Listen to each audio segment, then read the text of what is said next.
ভারতীয় অভিনেত্রীদের মধ্যে বর্তমানে সিনেমা প্রতি সবচেয়ে পারিশ্রমিক নিচ্ছেন প্রিয়াঙ্কা চোপড়া। বলিউডে প্রথম নায়িকা হিসেবে 1 কোটি পারিশ্রমিক নিয়েছিলেন তিনি।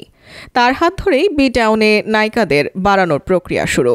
সেই প্রিয়াঙ্কা দেশের গণ্ডি পেরিয়ে হলিউডে গিয়েও নিজের সাফল্য ধরে রেখেছেন।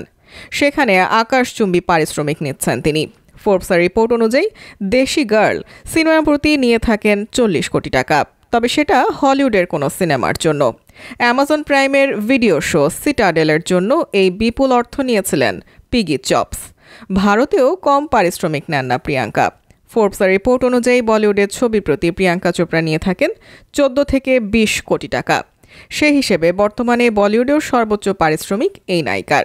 2010 সাল পর্যন্ত বলিউডে প্রিয়াঙ্কা চোপড়ার উড়ন্ত সময় ছিল। একে একে বার্ফি, ম্যারি কম, বাজিরাও মাস্তানি, দিল ধড়কনে দোর মতো ছবিতে তাক লাগিয়েছিলেন। এরপরই তিনি পাড়ি দেন হলিউডে। ধীরে ধীরে কমতে থাকে বলিউডের ছবির সংখ্যা।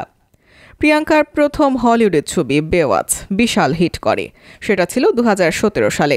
এরপর তাকে দেখা যায় a kid like Jake, isn't it romantic, we can be heroes, the Matrix Resurrection, love অ্যাগেইনের মতো ছবিতে। বলিউডে পারিশ্রমিকের দিক থেকে প্রিয়াঙ্কার পরই যে নায়িকার নাম আসবে তিনি হলেন দীপিকা পাড়ুকোন। সিনেমা প্রতি তিনি নিয়ে থাকেন 15 থেকে 30 কোটি।